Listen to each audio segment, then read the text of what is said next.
Não vá pensando que determinou sobre o que só o amor pode saber. Só porque disse Algunos consejos para prevenir la insolación. Usar ropa suelta de materiales livianos y colores claros. Usar protector solar de factor 30 o más. Tomar abundante cantidad de agua a lo largo de todo el día. Usar sombrero y sombrilla para cuidarnos del sol, Dolores. Sí, y pese al frío también, porque hoy tenemos un día de frío total, parece que volvimos al otoño, pero bueno, no es así, el sol está, hay que protegerse, hay que cuidarse, es fundamental. Y hablamos de las patologías del oído, hablamos de las patologías de la voz en un ratito nada más, y fundamentalmente quisimos y pretendemos desarrollar un espacio para hablar de la integración de aquellos que no escuchan y aquellos que sí lo hacen, y cómo se da esta integración en las escuelas. Por eso es que hemos invitado al licenciado Cristian Quesada Yorn, que es psicólogo, y a la licenciada Silvina Pelandi, que es intérprete de señas, y hablaremos de cómo es este proceso, que imagino yo que no debe ser para nada sencillo, ¿no? ¿Cómo les va? Bienvenidos. Bueno, ¿por qué es importante para aquellos que no escuchan tener la posibilidad de ser integrados en un espacio común, en una escuela común, que no sea una escuela para sordomudos?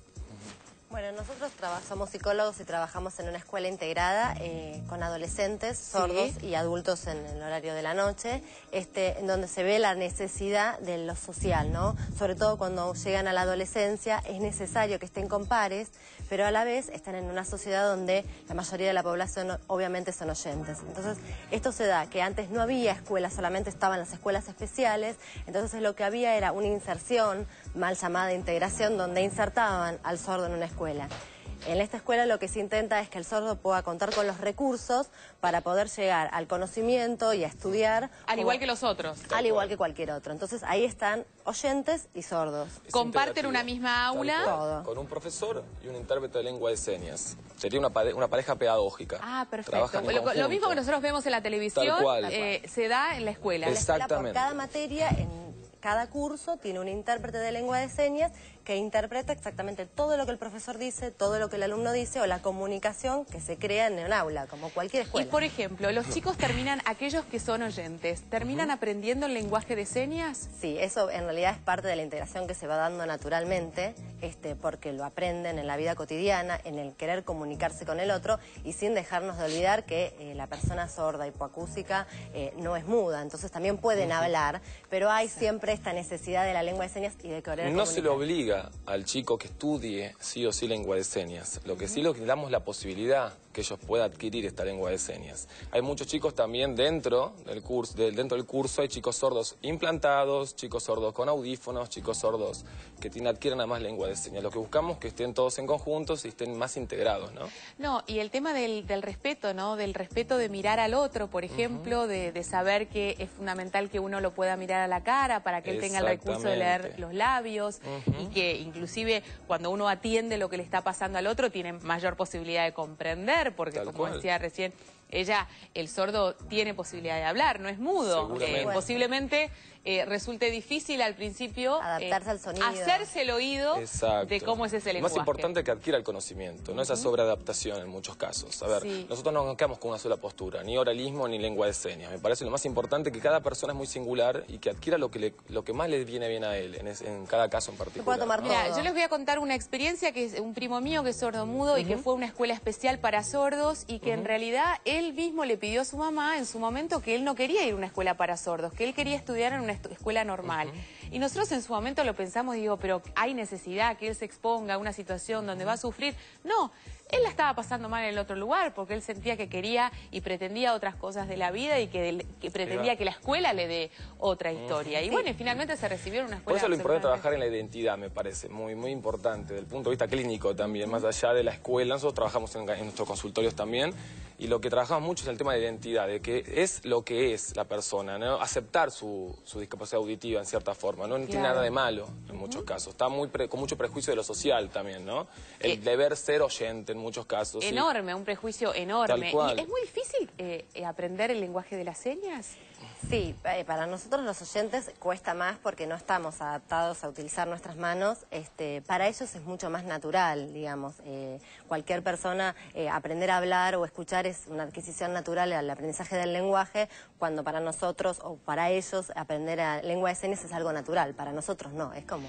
Y para derribar un poco los prejuicios, los chicos oyentes que acuden a este tipo de clases, ¿se sienten perjudicados en algún punto por tener que estar con dos profesores a la vez, uno que hable con el lenguaje de señas y otro que hable con su voz? Sí, igual el docente es uno. El docente es uno. El otro es solamente un intérprete. Profesor de historia. Claro, obviamente, es intérprete de lo que dice el docente. La intérprete es la que interpreta lo que el profesor dice. No, generalmente no se sienten perjudicados. Igualmente se trabaja muchísimo en la integración y en las temáticas de adaptación cuando comienzan, porque así como la persona sorda puede tener miedo de ir a una escuela integrada, a veces también pasa que la persona oyente tiene cierta curiosidad, pero miedo a no comunicarse y al sentirse aislado. Exacto. ¿Y hay muchas escuelas integradas en nuestro país? No. Por ahora somos la única que busca este modelo integrativo en el mismo aula, ¿no?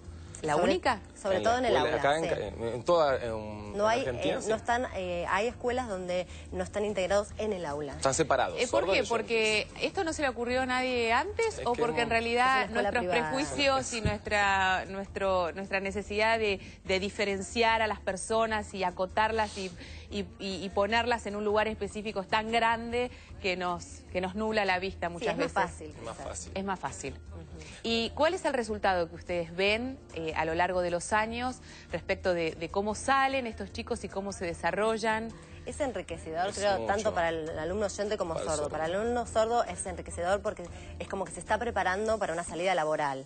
Porque como decíamos antes... Tiene un terciario también la escuela, ofrece un terciario. Y aunque no es... Claro, tienen un terciario de analista de sistemas a la noche y a pesar de eso, el que quiera seguir otra orientación, se empiezan a preparar a conectarse con el mundo oyente, que es una necesidad y es una realidad que les toca vivir. Esto es muy interesante y me parece que es la clave, porque si no, se termina la escuela en una escuela específica... Exacto. Y después se ingresa al mundo laboral, donde no están las mismas reglas.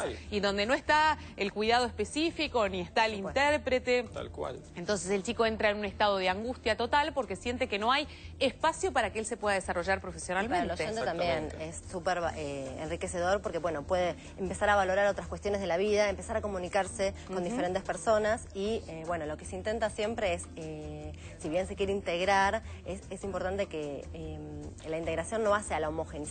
No es necesario que todos sean iguales. Exacto. Bueno, no lo somos, ya de base. Exactamente. Bueno, ha sido un placer, ¿eh? Celebramos que exista esta alternativa y esperemos que puedan existir otras a lo largo de todo el país. Bueno, nos metemos ahora con otro tema que tiene que ver con la voz. Hablamos de la tartamudez, qué es y cómo se trata y fundamentalmente cuáles son las causas. Si hay un aspecto psicológico en todo esto, consultamos a la licenciada Micaela Méndez, que es fonoaudióloga y esto nos decía. La tartamudez es un trastorno del habla, es un trastorno en la fluidez verbal. ¿Qué es la fluidez? Es la función del habla que nos permite pasar cómoda, fácil y suavemente de un sonido a otro, es decir, hablar con continuidad. Si yo hablo hola, ¿cómo estás? Estoy alterando la fluidez. Este trastorno no tiene una causa única, es decir, no se sabe con exactitud el origen de la disfluencia o tartamudez. En realidad existen factores predisponentes, desencadenantes y de mantenimiento. Desde 1983 se definió como un trastorno neurobiológico funcional dinámico, es decir, que no tiene que ver con lo psicológico o emocional, aunque sí son sus consecuencias, no sus causas, ¿sí? La persona con disfluencia tiene aspectos o personalidades determinadas. Los seres humanos tenemos un hemisferio cerebral derecho y un izquierdo. La dominancia del habla, es decir, el control motor del habla y del lenguaje estaría a cargo del izquierdo, es decir, hay una dominancia, tiene más poder el izquierdo sobre el derecho. En las personas disfluentes con tartamudez, lo que ocurre es que hay mayor actividad del derecho sobre el izquierdo. Se dan 4 varones cada una mujer, es decir, que un 85% más o menos en hombres se da más que en las mujeres.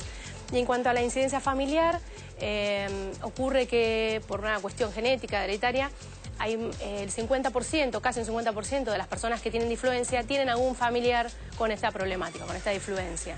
Se manifiesta por repeticiones, prolongaciones, dificultad de iniciar la conversación, esto que los papás dicen, les cuesta arrancar al niño, le cuesta empezar una conversación, ya sea de sílabas, de palabras u oraciones. Incluso hay como silencios, vacilaciones, muletillas, ¿sí? Estos son los síntomas de la tartamudez. Como características quizás llamativas de las personas que tienen difluencia, es que quizás no se traban cuando cantan.